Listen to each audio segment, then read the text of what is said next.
Hola, este es el proyecto de fin de curso de Mecánica de Fluidos, proyecto de abastecimiento de agua potable para el centro poblado Huatocay, distrito de Caraballo, región de Lima Metropolitana, de la Universidad Nacional del Callao, Facultad de Ingeniería Ambiental y Recursos Naturales. Y los integrantes son Fernández Quiroz Milagros Yasmín, Moncada Erika, Río Gómez Jainer, Roca Osorio Sebastián.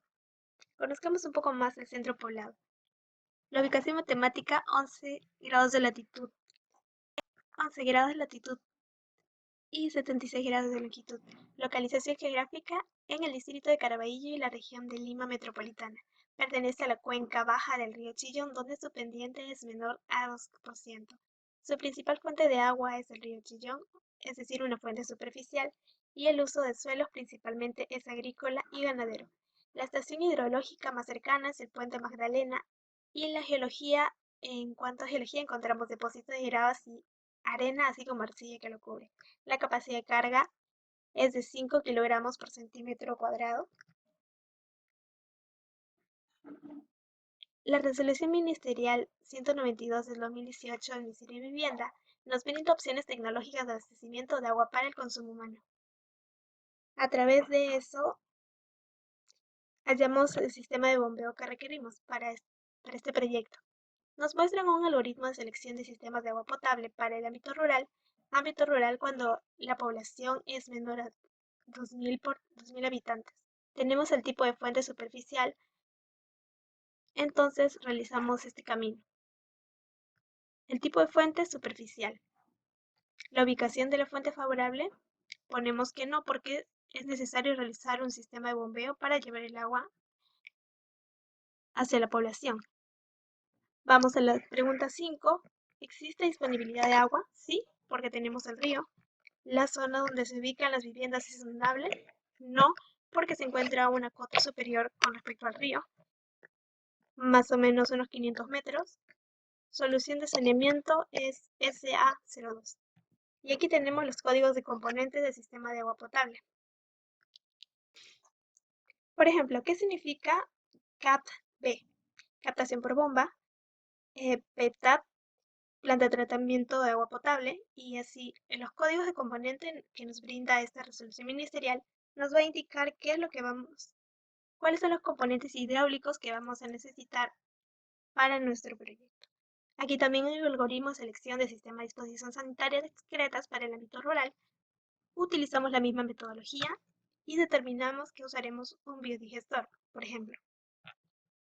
Los datos técnicos. La tasa de crecimiento, la población, viviendas totales, viviendas ocupadas y densidad, así como la dotación.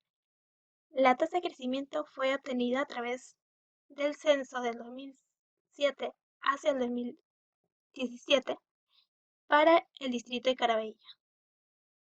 La población fue obtenida del censo del 2017 de centros poblados del INEI 325 personas y viviendas totales 141, viviendas ocupadas 121. Esto lo indicamos aquí en el cuadro. Y la densidad igual a la población entre las viviendas ocupadas nos sale 2.68. La dotación lo vamos a obtener a través de esta tabla de la resolución ministerial. Ubicamos nuestro proyecto en la costa y con arrastre hidráulico, tanque séptico mejorado. Entonces nuestra dotación va a salir 90 litros sobre habitante por día. Vamos ahora a los datos de la población de diseño.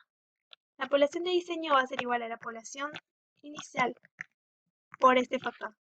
1 más R por T sobre 100, donde T va a ser el periodo de diseño, generalmente son 20 años, y R va a ser la tasa de crecimiento anual. Entonces nuestra población de diseño nos sale 624 habitantes. El caudal promedio y máximo diario.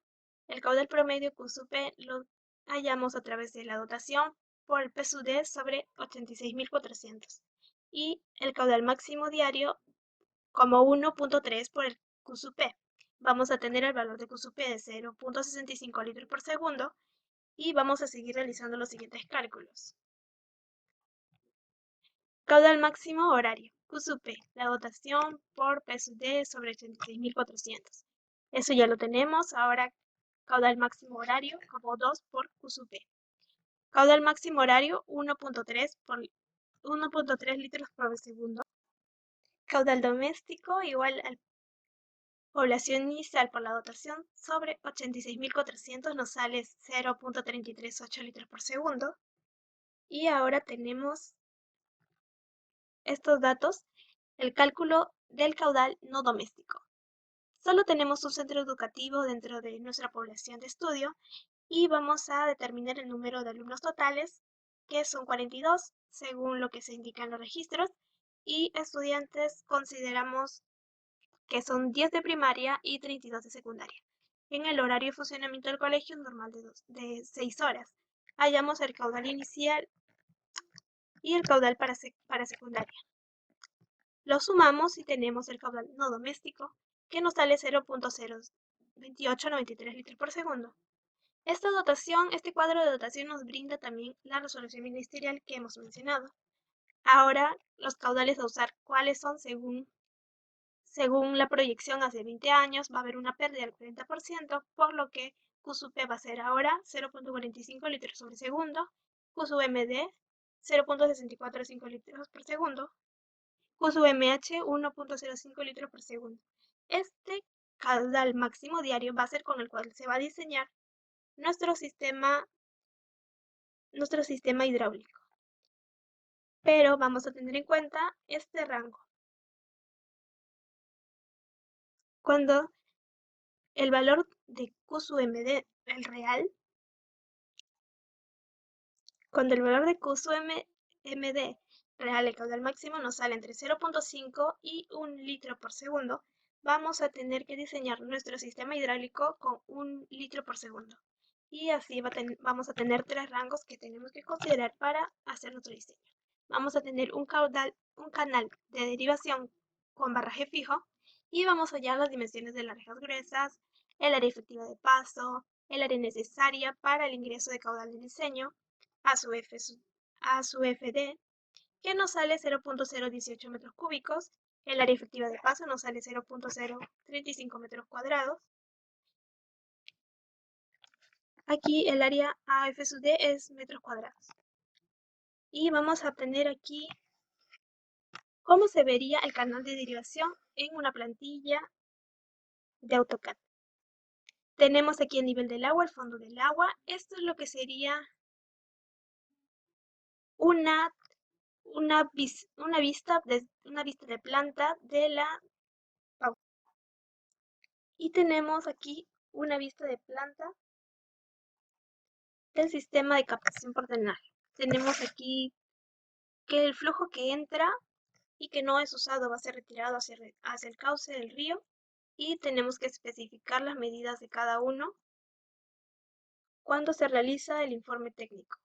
Vamos a también realizar un mapa en la escala pedida según la norma. Esto es extraído de la resolución ministerial que hemos mencionado.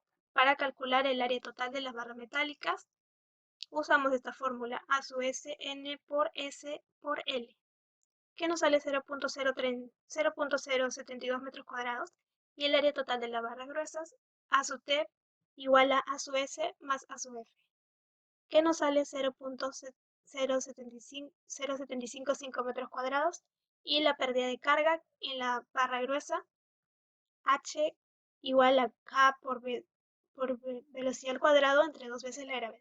Nos sale 0.0538 metros, y el valor de K según la norma tenemos que hallarlo a través de esta ecuación, donde B va a ser 2.42 para barras rectangulares y vamos a tener que el alfa va a ser el ángulo de inclinación. En este caso tomamos un ángulo de 90 y el A va a ser la separación entre cada una de las barras.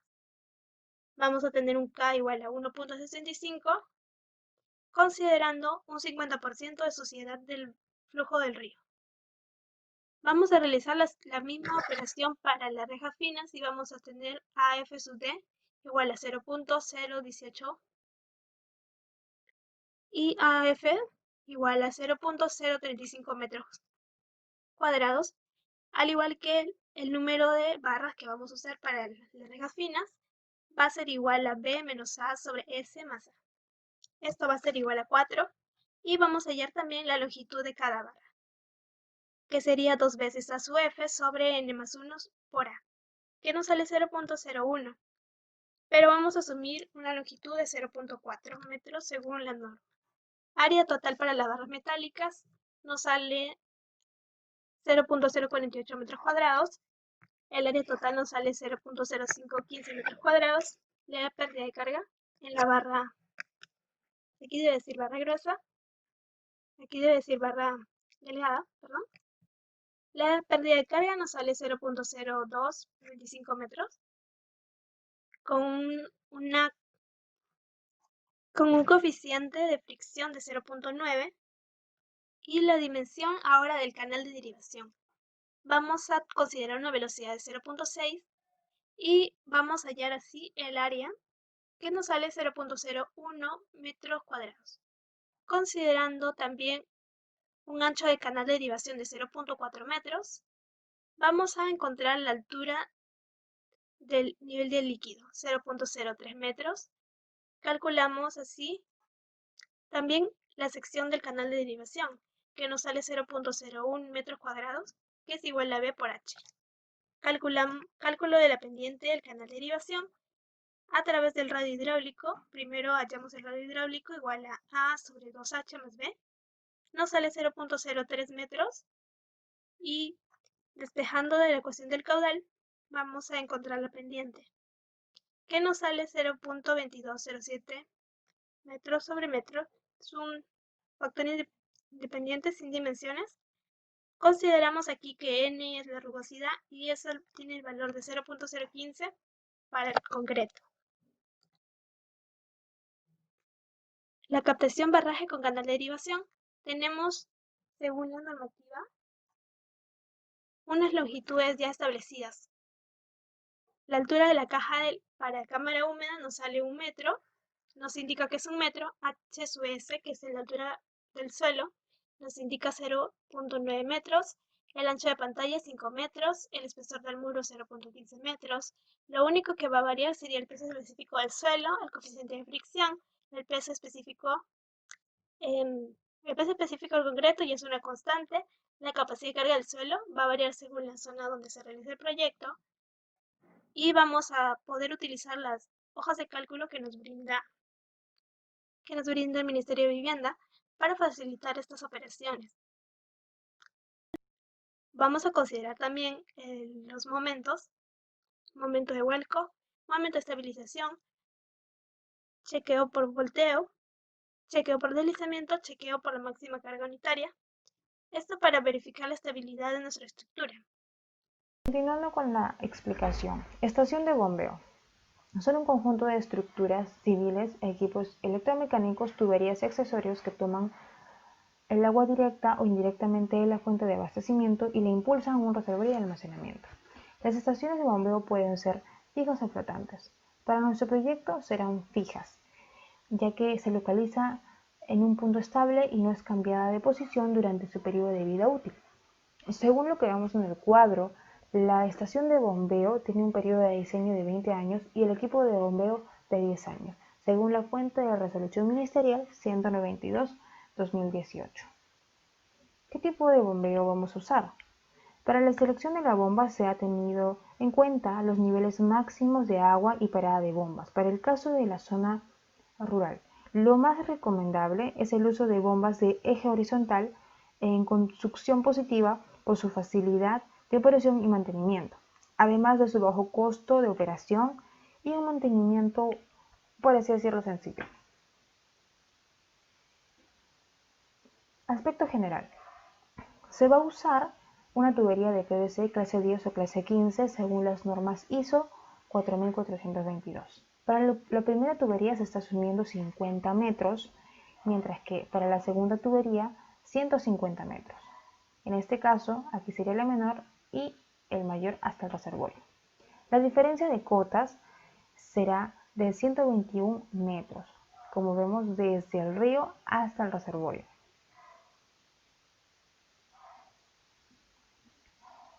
Criterios de diseño.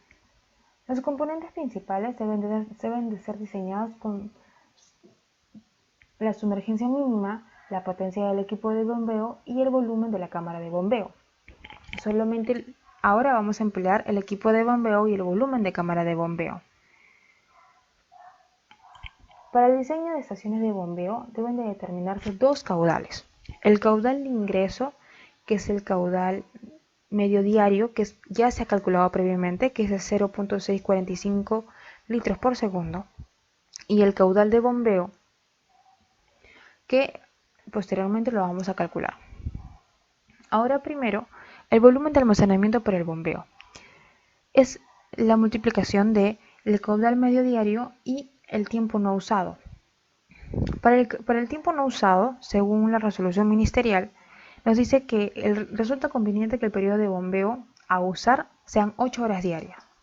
En este caso la diferencia sería que el tiempo no usado 16 horas. Calculando nos sale 37.152 metros cúbicos. Caudal de la bomba. En este caso el caudal de la bomba es el caudal máximo diario previamente calculado y el número de horas de bombeo. Como ya lo habíamos mencionado, es de 8 horas. Calculando nos sale 1.9355 litros por segundo. Ahora la potencia del equipo de bombeo. En este caso vamos a usar esta fórmula, que es las pérdidas por el peso específico y el caudal de bombeo. Para la potencia vamos a calcularlo con PyFlow. Como podemos ver aquí ya está calculado. Lo que hemos hecho básicamente es colocar un tanque, ponerle la primera tubería, luego la segunda tubería y luego otro tanque. Como podemos ver acá, la elevación va a ser de 121 metros. Luego, en la primera tubería se ha usado un material de PVC, cédula 40. En este caso no hemos encontrado de clase 10 o clase 15, lo cual estamos usando un PVC de cédula 40 que también es comercial, con una pulgada.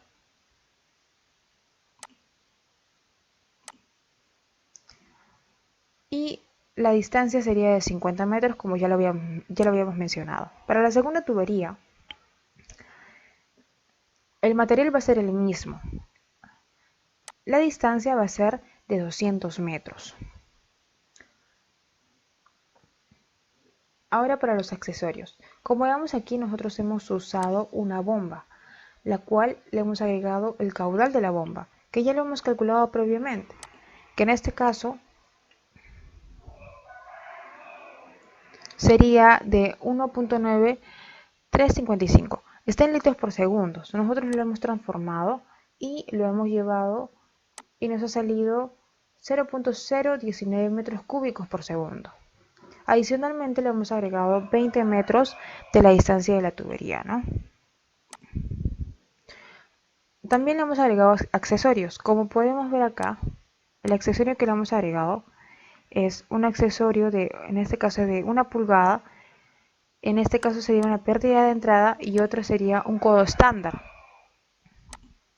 Mientras que para la segunda tubería le hemos agregado un codo estándar también de 1 pulgada y la pérdida de salida. Y también por último el fluido. El fluido que nosotros hemos deducido es de agua a 25 grados Celsius. También puede ser a 20 grados Celsius, pero la temperatura del ambiente está en ese rango, ¿no? Nosotros hemos asumido el máximo valor. Ahora calculando en este caso nos va a salir que las pérdidas son de 227.662 metros.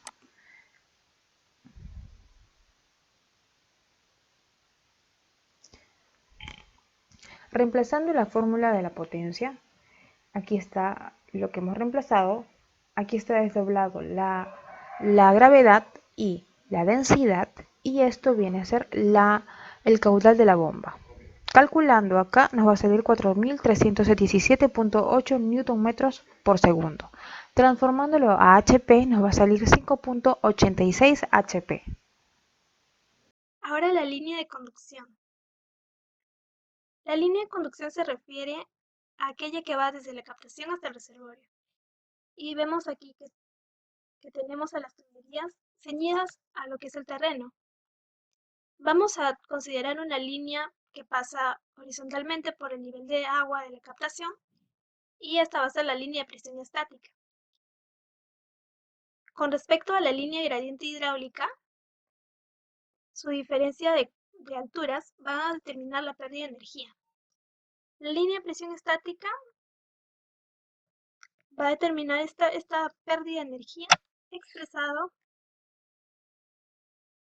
metros de columna de agua para la presión estática, L sub G o línea de gradiente hidráulico. Vamos a considerar también que el diámetro es inverso a la pérdida de carga o energía y que la pendiente se va a hacer más suave. Calculamos el caudal de diseño. Habíamos dicho que el caudal de diseño se consideraba como el caudal máximo diario, pero en caso de que nuestra fuente no sea regular, vamos a usar el caudal máximo horario. Entonces vamos a utilizar 1.05 litros por segundo. Este es el caudal máximo horario proyectado para 20 años. Entonces las velocidades admisibles que nos da la resolución ministerial sería de 0.6 a 3 metros sobre segundo. Calculamos así el diámetro de la tubería. Nos indica también que para la línea de conducción en las zonas rurales el mínimo diámetro es de 25 milímetros.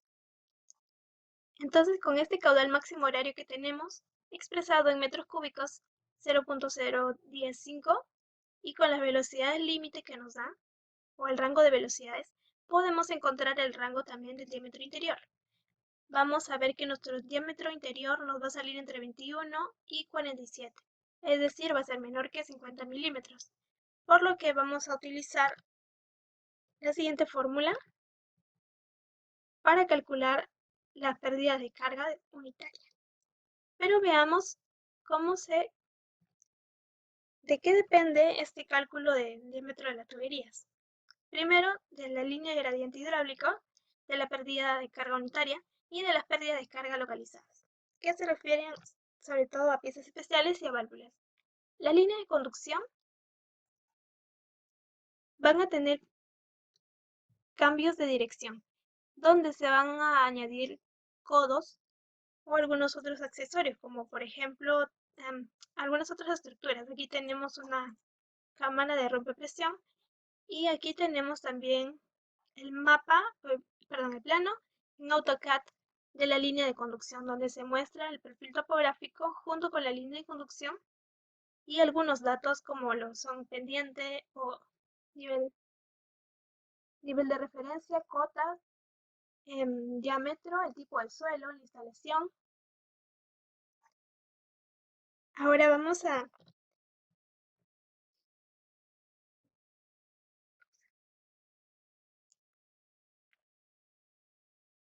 trece, 16, 50.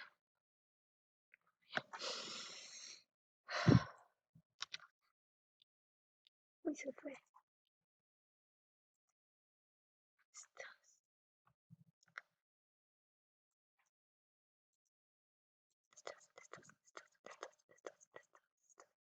Hansen Williams.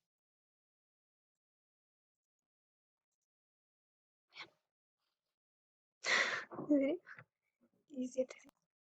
Tendríamos que usar la fórmula de Hansen-Williams considerando el factor de Hansen-Williams con C igual a 150 para el tubo de PVC. Una nota importante aquí es que la presión estática es máxima de la tubería de 75% de la presión de trabajo especificada por el fabricante, debiendo ser compatibles con las presiones de servicio de accesorio y válvula a utilizarse. Las pérdidas localizadas que habíamos mencionado son en piezas especiales y en las válvulas y se calcula como variación de H sub i igual a K sub i por velocidad al cuadrado entre 2 veces la gravedad. vamos a tener los coeficientes que nos brinda la tabla de la norma ministerial, de la resolución ministerial, ¿no? Aquí nos indica codos para codos segmentados, para válvulas de compuerta, para válvulas mariposa, para ensanchamientos graduales, y que su diámetro esté entre 3 veces el diámetro de la tubería de salida y 6 veces el diámetro de la tubería de salida. No sale en este caso 3 pulgadas. La longitud de la canastilla asumimos 20 centímetros y el área de las ranuras nos sale 35 por 10 a la menos 2 centímetros cuadrados. El área total de las ranuras, que es igual a 2 veces a su S, nos sale 22.80 centímetros cuadrados y el A su S lo hallamos con el diámetro de salida de la tubería. El número de ranuras nos sale 65 y el reboce usamos ahora la fórmula para el diámetro de la tubería de reboce con el factor de Hazen-Williams igual a 150 porque es un tubo de PVC, nos sale un diámetro de 1.85 pulgadas que aproximamos a 2 pulgadas.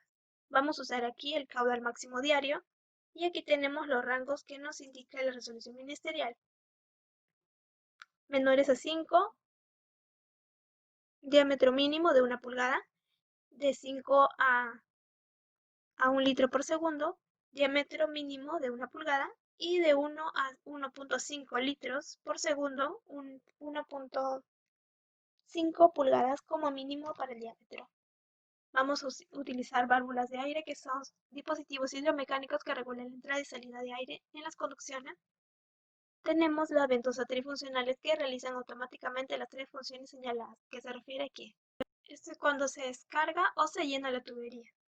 Vamos a considerar una sección interior mínima de 0.6 por 0.6 metros cuadrados y que la estructura de concreto armado tiene un F sub C de 210 kilogramos por centímetro cuadrado, cuyas dimensiones internas son 0.6 metros por 0.6 metros por 0.7 metros, para el cual se utilizará un cemento Portland tipo 1.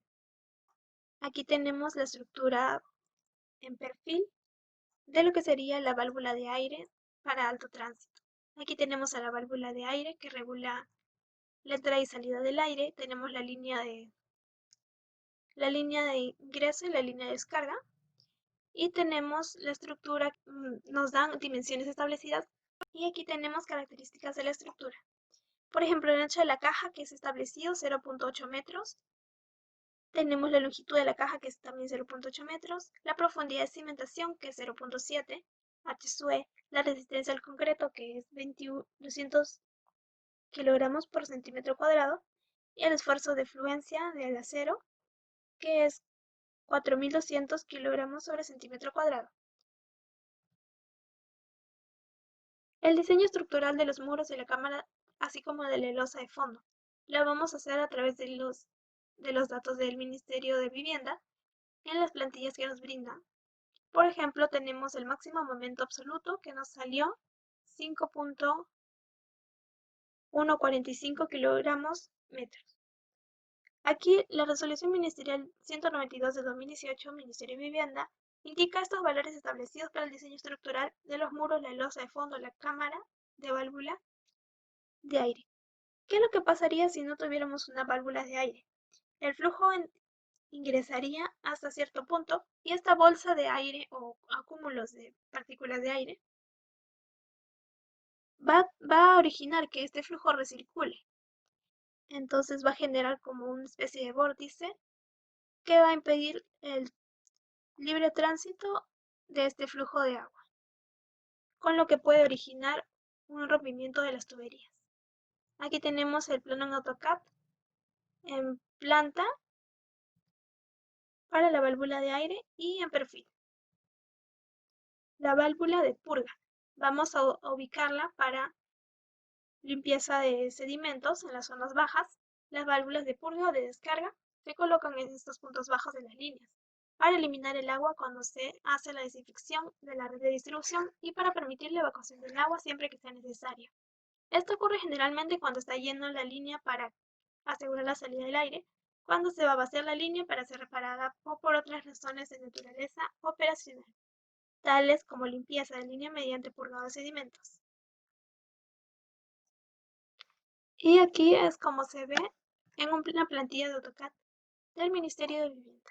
Algo que tenemos que considerar es que la visita al campo para realizar el levantamiento topográfico es fundamental, porque aquí se va a poder corroborar los supuestos en nuestro proyecto. Las curvas de nivel nos van a ayudar a realizar estos diseños en los software como AutoCAD o Civil Water, pero esto es solamente una referencia. Si no se hace una inspección en campo del diseño, puede que se cometan muchos errores, por ejemplo, en colocar las válvulas de purga o la cámara de represión, donde no hay exceso, donde haya algún dueño, donde sean tierras no públicas. Por eso es que la visita a campo es primordial y se debería realizar previo al diseño de cualquier sistema de saneamiento o sistema hidráulico. Gracias. Bien, acá tenemos la ubicación del centro poblado Huatocay.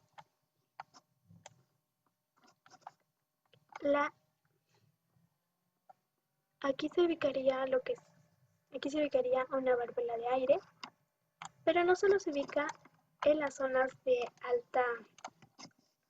una cota alta, sino también se puede ubicar de un rango de 400 a 600 metros en un tramo horizontal.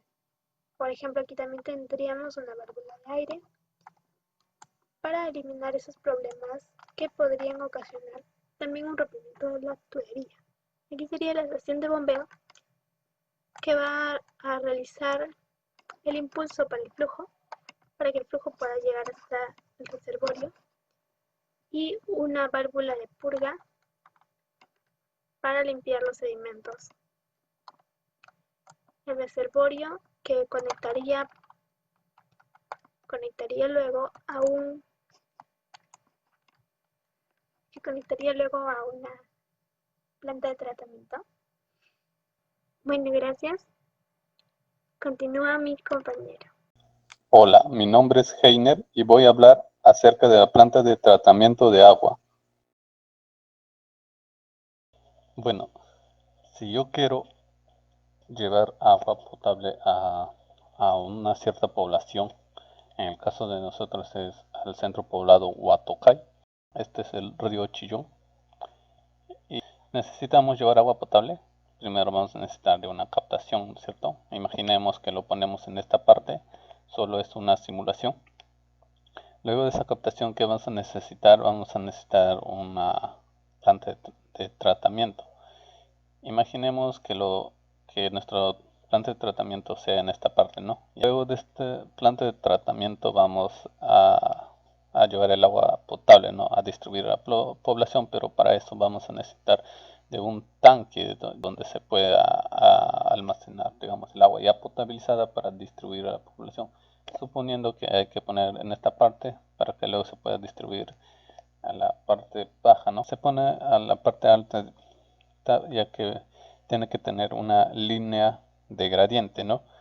Y esto va a facilitar que el agua llegue con facilidad a todas las casas, ¿no? del centro poblado.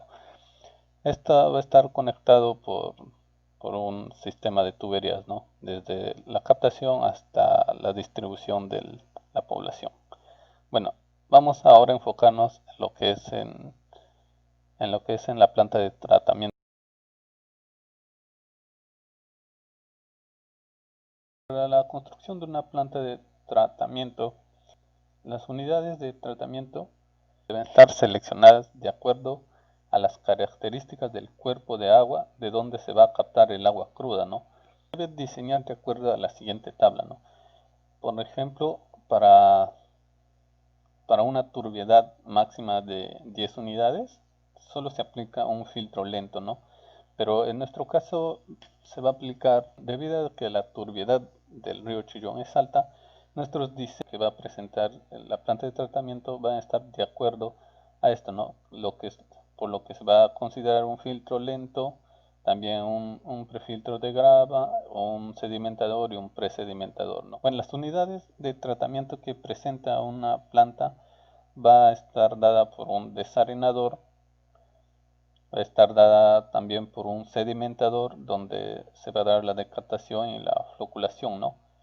También va a estar el sistema filtrado, también va a haber un sistema de aireación y por último el sistema de desinfección, donde el agua va a ser tratada o potabilizada para el consumo humano. Y este se va a dar mediante un sistema de bombeo, ¿no? Como bien ya se ha dicho que la captación es a partir del río Chillón y que esto va a ser de un barraje fijo con un canal de derivación, ¿no? Como podemos ver acá, este es un canal de derivación a partir del río Chillón, ¿no? Este es un modelo de captación de agua. Bueno, pasemos ahora a lo que es el desarenador, que es un sistema primordial para el tratamiento del agua. Y el desarenador tiene una función, el que es de separar el agua captada de arena y partículas gruesas. Pero previamente en la captación se tuvo que haber colocado rejas que impidan también el paso de otros objetos de mayor tamaño. Por lo que el desarenador va a evitar que se deposite en las tuberías de conducción y también va a evitar la sobrecarga de arena en los procesos posteriores de tratamiento, ¿no? Por eso es muy importante este desarenador. Normalmente remueve partículas en suspensión gruesa y arena con tamaños superiores a 0.2 milímetros. Este tiene una zona de desarenación, llamamos que es esta parte. Esta es la principal del sistema, ya que consiste en un canal en el cual se realiza el depósito de las partículas de arena. Y para ello también, según la norma técnica, nos pide que se debe construir dos desarenadores. Y también tiene una zona de depósito. El agua cruda con arena ingresa por esta parte. Y bueno, acá hay una trampa de arena, digámoslo, y la arena quedará retenida en ella. Luego esto va a ser descargada mediante válvulas, como vemos acá, y esto va a ir al desagüe de la planta. Bueno, según la norma técnica también nos dice que se debe considerar estos datos de diseño para lo que es el cálculo hidráulico. Por ejemplo, nos da que el caudal promedio debe ser de 1.15, el del máximo diario es de 1.50 y el máximo caudal horario debe ser de 2.30. Bueno, para el cálculo hidráulico, según la norma técnica, nos presenta las siguientes fórmulas. Como vemos, para el cálculo de sección transversal máxima, altura máxima, área superficial y el cálculo de la longitud. Para ello nos da datos de diseño, caudal promedio, el caudal máximo diario y el caudal máximo horario. También nos da otros datos de diseño, de la velocidad horizontal, que con lo que debe ingresar, ¿no? Y el ancho mínimo también y la tasa de sedimentación de la arena. Con esos datos reemplazando vamos a obtener los resultados de la sección transversal, de la altura, del área superficial y la longitud, como vemos. En la imagen podemos ver un modelo de desarenador. En la siguiente unidad de tratamiento es el sedimentador. Bueno, esto tiene por objeto separar del agua cruda las partículas en suspensión superiores a 0.05 milímetros. Esto también con el fin de evitar que se produzcan depósitos en las obras de conducción, también para proteger las bombas de abrasión y así evitar sobrecargas en los procesos posteriores de tratamiento. Como vemos, este es un modelo de sedimentador en donde por esta parte de tubería va a ingresar el agua, pero juntamente va a ser inyectado un coagulante para acelerar la sedimentación y la entrada del agua va a ser uniforme. En la parte de acá es lo que se van a sedimentar las partículas por acción de la gravedad. Luego tenemos el vertedero de rebose, como vemos acá, y que está diseñado para mantener una velocidad que no altere el reposo del lodo sedimentado. Luego tenemos la tolva de lodos, que va a permitir el deslizamiento de los lodos hacia el canal de limpieza. Esto va a estar ayudado por una bomba, como vemos. También la norma técnica nos dice que se debe construir paralelamente dos sedimentadores, ¿no? Y que los tanques deben tener una profundidad de 1.5 a 2.5 metros y que la velocidad horizontal debe ser menor a 0.55 centímetros por segundo y la velocidad en los orificios debe ser menor a 0.15 metros por segundo para no crear perturbaciones dentro de la zona de sedimentación. En esta imagen podemos ver la sedimentación del lodo que está descargando a otro lugar, ¿no? Es como un desagüe de la planta de tratamiento, pero este lodo va a ser secado con posteriores tratamientos de residuos sólidos. Luego del proceso de sedimentación va a venir lo que es la filtración. Previo a esto va a haber una prefiltración que es de grava, como ya lo habíamos dicho, que el prefiltro de grava va a ser un elemento a través del cual el agua fluye de arriba hacia abajo. Tienen el mismo diseño, solo que va a diferir en el materiales que se usan, ¿no? En el anterior se utiliza grava y en esto lo que es arena. Bueno, el prefiltro de grava va a reducir la turbidez del agua como paso previo al filtro de arena. El diseño del prefiltro de grava está dispuesto en la norma OS.020 de planta de tratamiento de agua para consumo humano. Luego del filtro de agua pasaría al filtro de arena, que es una filtración lenta en arena, ¿no? Es el tipo de tratamiento más antiguo pero eficiente y es más fácil de operar y mantener, ¿no?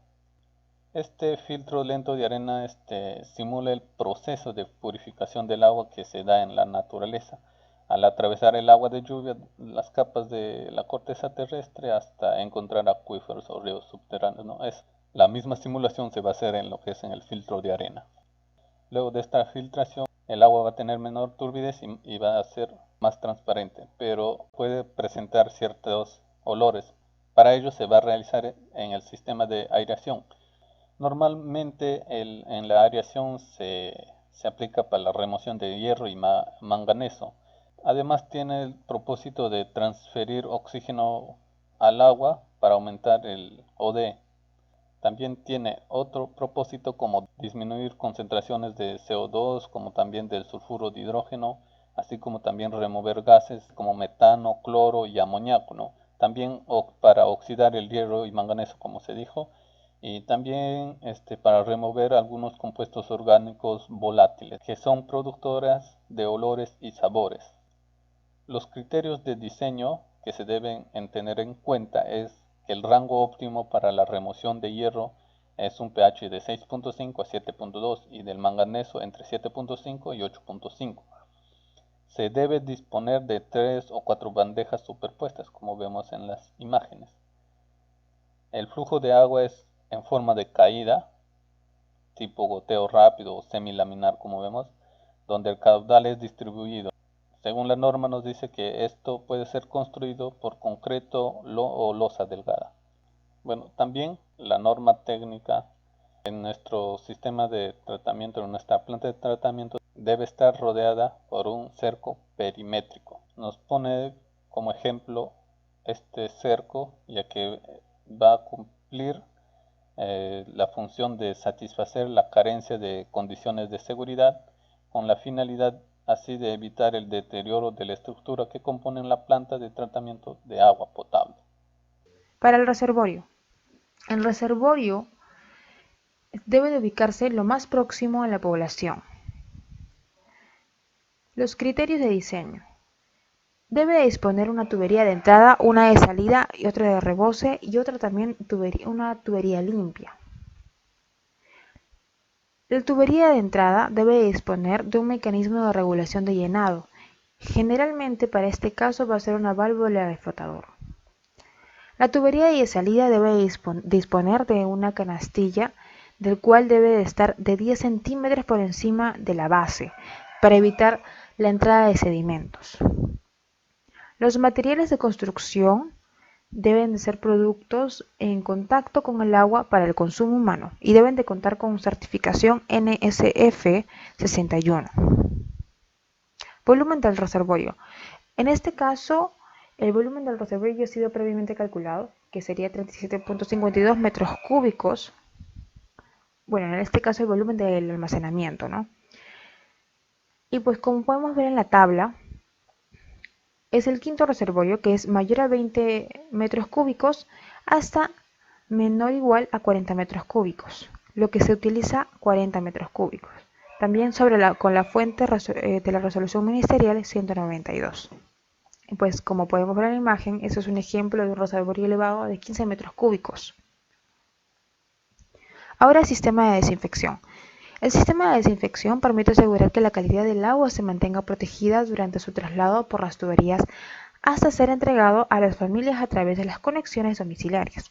Su instalación debe estar lo más cerca de la línea de entrada de agua al reservorio y ubicado donde la iluminación natural no afecte la solución del cloro contenido en el recipiente. El cloro residual activo se recomienda que se encuentre como mínimo 0.3 miligramos por litro y máximo a 0,8 miligramos por litro. Como podemos ver en la imagen, el sistema de desinfección por goteo es lo que nosotros vamos a usar. Y pues vemos aquí el reservorio y por goteo va a ser esto la desinfección. Bueno, el volumen que nosotros hemos calculado es de 37.000 litros. Ahora el cerco perimétrico del reservorio. En este caso, el cerco perimétrico idóneo en zonas rurales para reservorios es importante por su versatilidad, durabilidad, aislamiento al exterior y menor costo a través de una malla de las siguientes características. Según la resolución ministerial, la altura de la malla es de 2.3 metros. El ancho de columna de metal a columna de metal es de 3 metros. La malla cocada es de 2 por 2 pulgadas y también tiene que tener 3 hileras de alambres de púas en la parte superior. Línea de aducción. En el caso de la línea de aducción viene a ser la tubería que es del reservorio hasta las viviendas. Es importante tener en cuenta que si hay mucha interferencia o es muy accidentado, es importante suavizar el terreno. También es importante mencionar que el caudal de las tuberías que tiene que trasladar el líquido debe de ser mayor al caudal medio horario, que es de 1.05 litros por segundo. Las pérdidas que se van a hallar para el propósito del diseño va a ser con la ecuación de Hazen-Williams. El cálculo del diámetro de la tubería, como mencionamos, se va a hallar con la ecuación de Hazen-Williams para tuberías de diámetro superior a 50 milímetros. Como vemos en la fórmula, este que es el caudal, metros cúbicos por segundo, se va a hallar el volumen, que es de 37, entre el tiempo, que es de 8 horas, que es el que se va a usar. El coeficiente de PVC, 150. También el diámetro interior, que se tendrá que hallar por tablas. La longitud del tramo se está asumiendo de 103 metros. Calculando nos va a salir pues las pérdidas, ¿no? Y en este caso, la presión se va a calcular con la ecuación de Bernoulli. Y bueno, aquí como podemos ver, la presión 1 se va a ir, las velocidades también se van a ir. Entonces nos va a quedar esta expresión reducida para poder calcular la presión 2. Bueno, siguiendo con la exposición, mi nombre es Sebastián y a mí me ha tocado hablar sobre las redes de distribución, las cuales según la RM 2019 del Ministerio de Viviendas nos dice que es un componente del sistema de agua potable, el mismo que permite llevar el agua tratada hasta cada vivienda a través de tuberías, accesorios y conexiones domiciliarias. En donde, como aspectos generales, tenemos que las redes de distribución se deben diseñar para un caudal máximo horario, el cual ya lo tenemos, que el valor es 1,05 litros por segundo, en donde los diámetros mínimos de las tuberías principales para redes cerradas deben ser de 25 milímetros, 1 pulgada, y en redes abiertas se admite un diámetro de 20 milímetros, que es 3/4 de pulgadas para los ramales. Ojo, este es el diámetro para los ramales, no de la tubería. Entonces, para los ramales, nosotros vamos a utilizar un diámetro de 1 pulgada. Las velocidades admisibles para la red de distribución se debe cumplir, la cual no debe ser menor de 0,6 metros por segundo y en ningún caso puede ser inferior a 0,30 metros por segundo. Y la velocidad máxima admisible debe ser de 3 metros por segundo. Entonces, teniendo esto en cuenta, como nosotros no podemos ir allá y verificar los datos, vamos a suponer una velocidad de 0,6 metros por segundo. Y ahora, con respecto a la presión, nos tenemos que la presión mínima de servicio en cualquier punto de la red o línea de alimentación de agua no debe ser menor de 5 MSA y la presión estática no debe ser mayor de 60 MSA, en donde el MSA es metro de columna de agua. Y para este diseño se ha considerado una presión máxima de 50 MSA con el fin de asegurar el funcionamiento del sistema. Ahora, el trazado nos quiere decir todo el diseño de la red, el cual el trazado de la red se debe ubicar preferentemente en terrenos públicos siempre que sea posible y se deben evitar los terrenos vulnerables. Claro, porque esto puede sufrir, porque nuestro sistema puede sufrir algún daño. Y el material más común que se utiliza, que se destila usar en las tuberías, es el de PVC, que es compatible, que tiene que ser compatible con los accesorios que se instale para las conexiones prediales, el cual tenemos dos tipos de tubería que ya nos da la resolución ministerial, que es un tubo de PVC de 1 pulgada y de 3/4 de pulgada. Acá hay una pequeña nota que nos dice que la tubería enterrada a una profundidad mínima de 0,6 metros con una zanja de 0,4 metros para el caso de pasajes o vías de tránsito. En vías de alto tránsito, la tubería estará enterrada a una profundidad mínima de 1 metro de la clave del tubo. Y también, en todos los casos, las tuberías de agua potable deben ir por encima del alcantarillado de aguas negras a una distancia de 1 metro horizontalmente y 3 metros verticalmente. Y no se permite por ningún motivo el contacto de las tuberías de agua potable con líneas de gas, poliductos, teléfonos, cables u otros. Ahora, como mencionamos al inicio, vamos a hablar de válvulas, que en este caso van a ser válvulas típicas en la red de distribución, las cuales podemos ver que esto es según la resolución ministerial, nos dicta que se puede usar una válvula de purga tipo 2 con un diámetro nominal de 25 milímetros o una válvula de purga de tipo 2 con un diámetro nominal de 32 milímetros y así sucesivamente, que también en este sistema se utiliza lo que es la cámara rompe de presión para la red de distribución, que ya se verá a continuación. Ahí podemos ver algunas imágenes. Esta es una válvula de purga de tipo 2. Esta es una válvula de control. Esta es una válvula de control en una red de distribución. Y esta es una cámara de rompe de presión para red de distribución. Bueno, se dice cámara rompe presión. Nosotros vamos a utilizar para nuestro criterio de diseño las redes malladas, aunque en realidad hay dos tipos de criterios de diseño, pero en nuestro caso vamos a usar las redes malladas, las cuales se definen que son aquellas redes constituidas por tuberías interconectadas formando circuitos cerrados o mallas, en donde cada tubería que reúna dos nudos debe tener la posibilidad de ser seccionada y desaguada independientemente, de forma que pueda proceder a realizar una reparación en ella sin afectar el resto de la malla. Para ello, se debe disponer a la salida de los dos tubos válvulas de corte, como ya vimos en el caso anterior, lo que son las válvulas. Para las redes cerradas nos dice que el flujo total llega a un nudo es igual al que sale. Y las pérdidas de carga entre dos puntos a lo largo de cualquier camino es siempre la misma. Acá hay unas pequeñas recomendaciones, la cual es son que se recomienda el uso de un caudal mínimo de 0,10 litros segundos para el diseño de los ramales, y la presión de funcionamiento en cualquier punto de la red no debe descender por debajo del 75% de la presión de diseño en ese punto.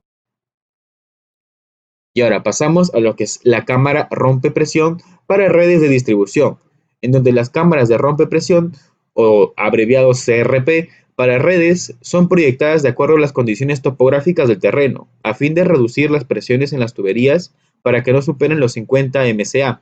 En el caso inverso, las CRP para redes se usan para aumentar la presión del agua dentro de la tubería cuando ésta no está consumida, accionándose el cierre de la boya y permitiendo de esta manera abastecer de aguas a las viviendas de las partes altas.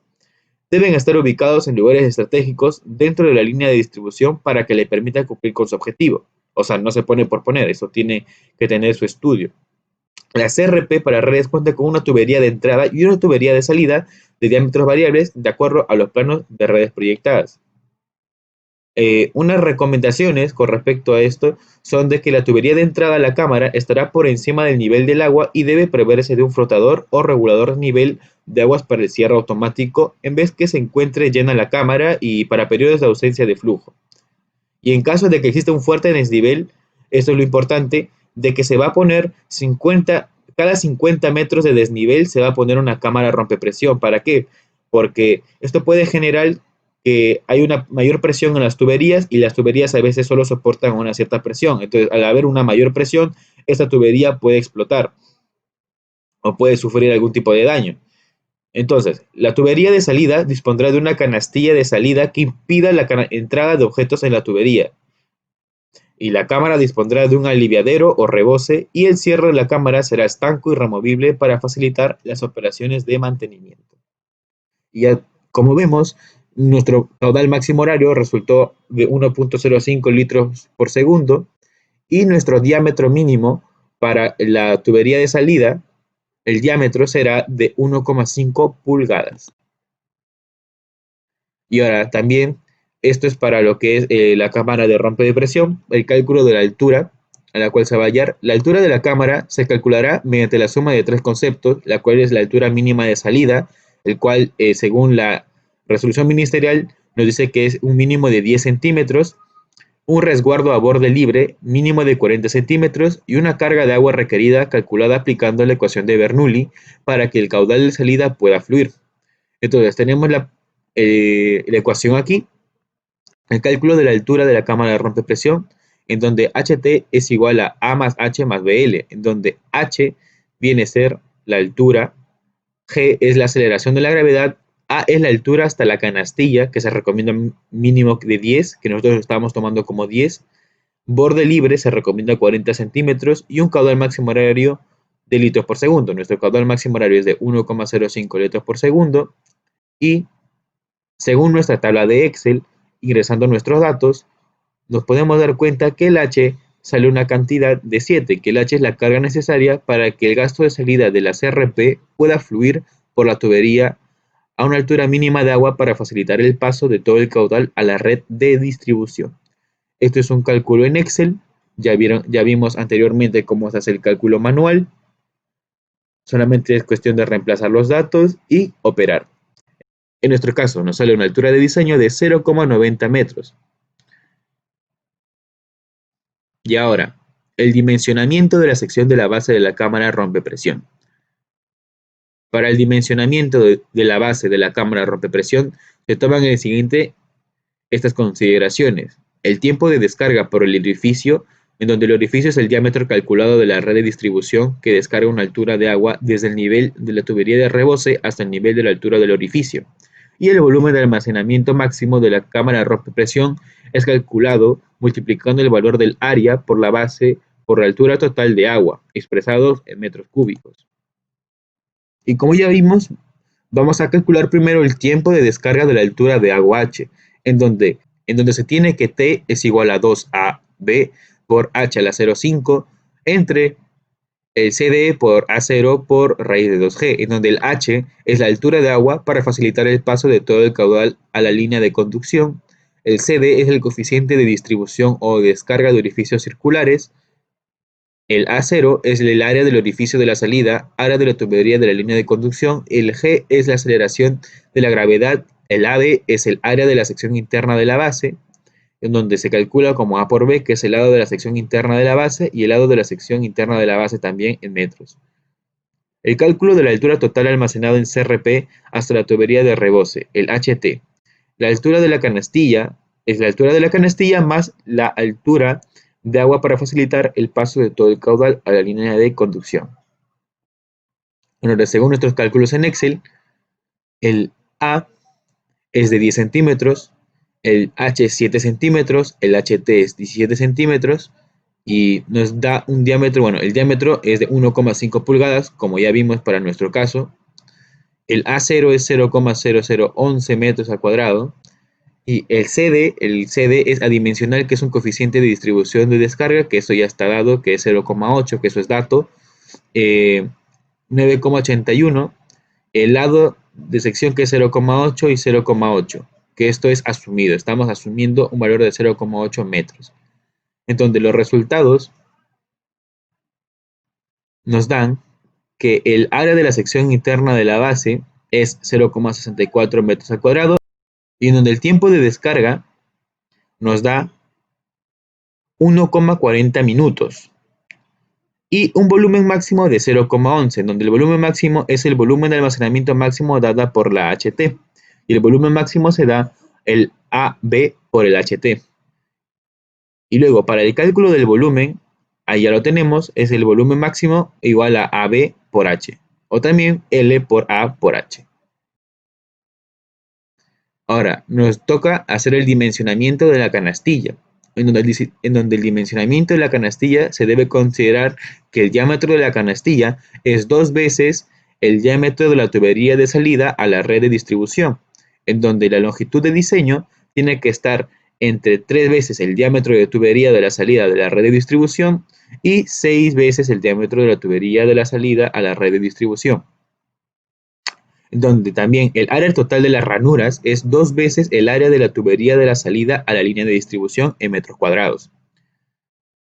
Y el AR es el área de la ranura por LR, que es el largo de la ranura, y el AR minúscula es el ancho de la ranura. Ah, claro, sería el AR minúscula igual al AR mayúscula por LR, sería ancho por largo, y el área sería milímetros al cuadrado. Y el área lateral de la canastilla es 0,5 pi por el DC, que es el diámetro de la tubería, por la longitud de diseño. Y bueno, ahora pasamos a nuestro cálculo en Excel y nos damos cuenta que el DC es un valor de 1,5 pulgadas, el cual ya lo hemos determinado. El AR, que es el ancho de la ranura, es 5 milímetros. El LR, que es el largo de la ranura, son de 7 milímetros. Estos son valores que nosotros hemos supuesto, ya que son tomados de algunos trabajos que hemos leído y hemos considerado conveniente poner ese tipo de ancho y largo para las ranuras. En donde como resultados tenemos que el diámetro de la canastilla es 3 pulgadas, el L1 es 3 veces el diámetro de la canastilla, el diámetro, en donde el L1 es 3 veces el diámetro de la tubería de salida, y el L2 es 22,86, que es 6 veces el diámetro de la tubería. El AR, que es el área de la ranura, nos da 35 milímetros al cuadrado. El AC, que es el área de la tubería de salida a la línea de distribución, es pi por d al cuadrado entre 4, nos da 0,011. Y el AT, que es el área total de ranuras, nos da 0,002, disculpe. Y el AG, que es el área lateral de la granada o de la canastilla, es de 0,024. Y el NR, que es el número de ranuras, que se calcula como el área total de ranuras entre el área de la ranura, nos da 65,15, pero redondeando no puedes tener 65,15 ranuras, sino a un número cercano, que sería 65, un número entero. Entonces, para nuestra canastilla utilizaríamos un número de ranuras igual a 65.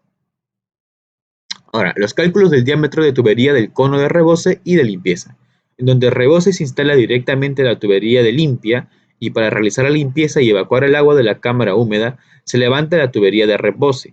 en donde la tubería de rebose y limpia tienen el mismo diámetro y se calcula mediante la siguiente ecuación, que D es igual a 0,71 el caudal máximo horario a la 0,38 entre el HF, que es la pérdida de carga unitaria, a la 0,21.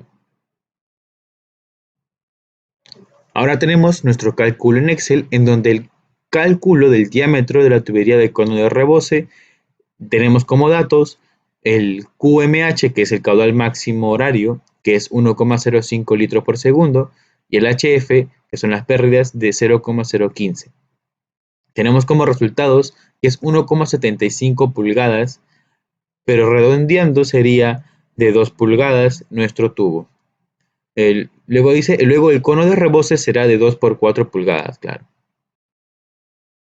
Y ahora, para la válvula de control, una válvula de control es aquel instrumento montado en un proceso industrial cualquiera, el cual se encarga de implementar la acción de control, por algo su nombre, que es ordenada a través de la salida que proviene del controlador, conocida como señal de control, y en consecuencia la variable manipulada es ajustada para manipular el comportamiento del proceso. Una válvula de control dentro de un lazo es conocida como elemento final de control y se recomienda una sección interior mínima de 0,6 por 0,6 tanto por facilidad constructiva como para permitir el alojamiento de los elementos. Esto es de la cámara.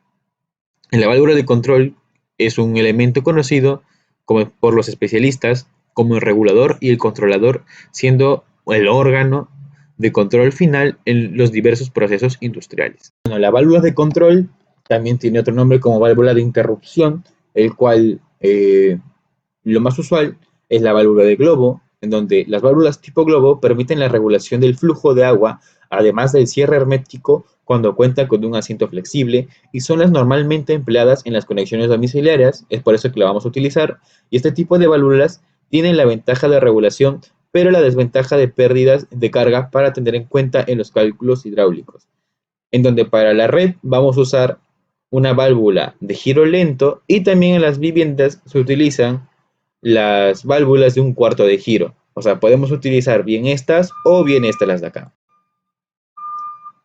Y ahora, como último es la conexión domiciliaria. Las conexiones domiciliarias se darán en función de la cantidad de familias, instituciones, postas y demás que se considere dentro del proyecto. Es por eso que es muy importante tener bien definida nuestra población, la cual va a ser beneficiada con este proyecto de aguas, para que ellos puedan consumir su agua potable, para que puedan tener una vida digna. En donde cuando el suministro se realice mediante redes de distribución, cada vivienda debe dotarse de una conexión predial, el cual se debe ubicar al frente de la vivienda y próxima al ingreso principal, en donde tenemos unos pequeños datos que nos dicen que la conexión debe contar con los siguientes elementos: un elemento de toma mediante accesorios tipo TEE y reducciones. Una TEE es esto lo que pueden ver en pantalla. Esta es una TE de cobre, y reducciones. Elemento de conducción es la tubería de conducción que empalma desde la transición de elemento de toma hasta la conexión predial, ingresando a esta con una inclinación de 45 grados. Y un elemento de unión con la instalación interior. Para facilitar la unión con la instalación interna del predio, se debe colocar a partir de la cara exterior de la caja un niple de 0,30 metros para efectuar la unión. El propietario obligatoriamente debe instalar el ingreso y adentro de su predio una llave de control, que ya vimos con anterioridad. Las instalaciones de la conexión, la cometida es desde la red principal hasta la caja de paso, lo cual es todo lo que tenemos. No sé si se han fijado de que al frente de sus casas tienen lo que es una caja de paso, lo que Sedapal viene a regular a veces, de vez en cuando. Entonces se tendrá dos diámetros de conexión: la conexión domiciliaria, que es con una tubería de media pulgada, y una conexión para las instituciones, que en nuestro caso las instituciones son de 3/4 de pulgada, y como podemos ver en el centro poblado tenemos una institución educativa, la cual contaría con una conexión predial, con una conexión predomiciliarias de 3/4 de pulgadas. Y obviamente el material a utilizar es el PVC. Y acá tenemos como por último las cajas de paso, la cual La caja de conexión serán prefabricadas de dimensiones 0,5 por 0,30 por 0,35 metros. Esto ya es un diseño que ya nos da el propio CEDAPAL o si no la resolución ministerial. Estos son datos sacados de ahí. Y contará con una tapa termoplástica de 0,20 por 0,30 y su ubicación será en un terreno plano y sobre elevado de tal forma que no sea afectado por el flujo de las aguas pluviales. El nivel de la tapa se ubicará 5 centímetros por encima del terreno. Y acá tenemos pues el límite de la propiedad, la caja de concreto prefabricado, la tapa termoplástica, el solado, la uña de concreto que es a construir y acá ya está la tubería matriz de PVC.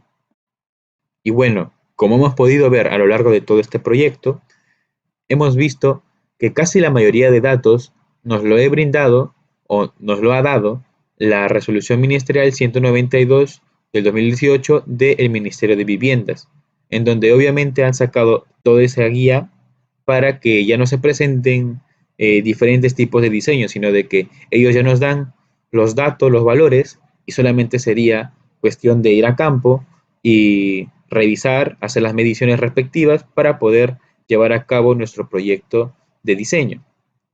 Y claro, como ahora estamos en épocas muy difíciles, no podemos salir de nuestras casas por riesgo a contagiarnos y hemos tenido que suponer algunos valores. Es por eso que a lo mejor se habrán preguntado de dónde sale este valor, de dónde sale este otro valor.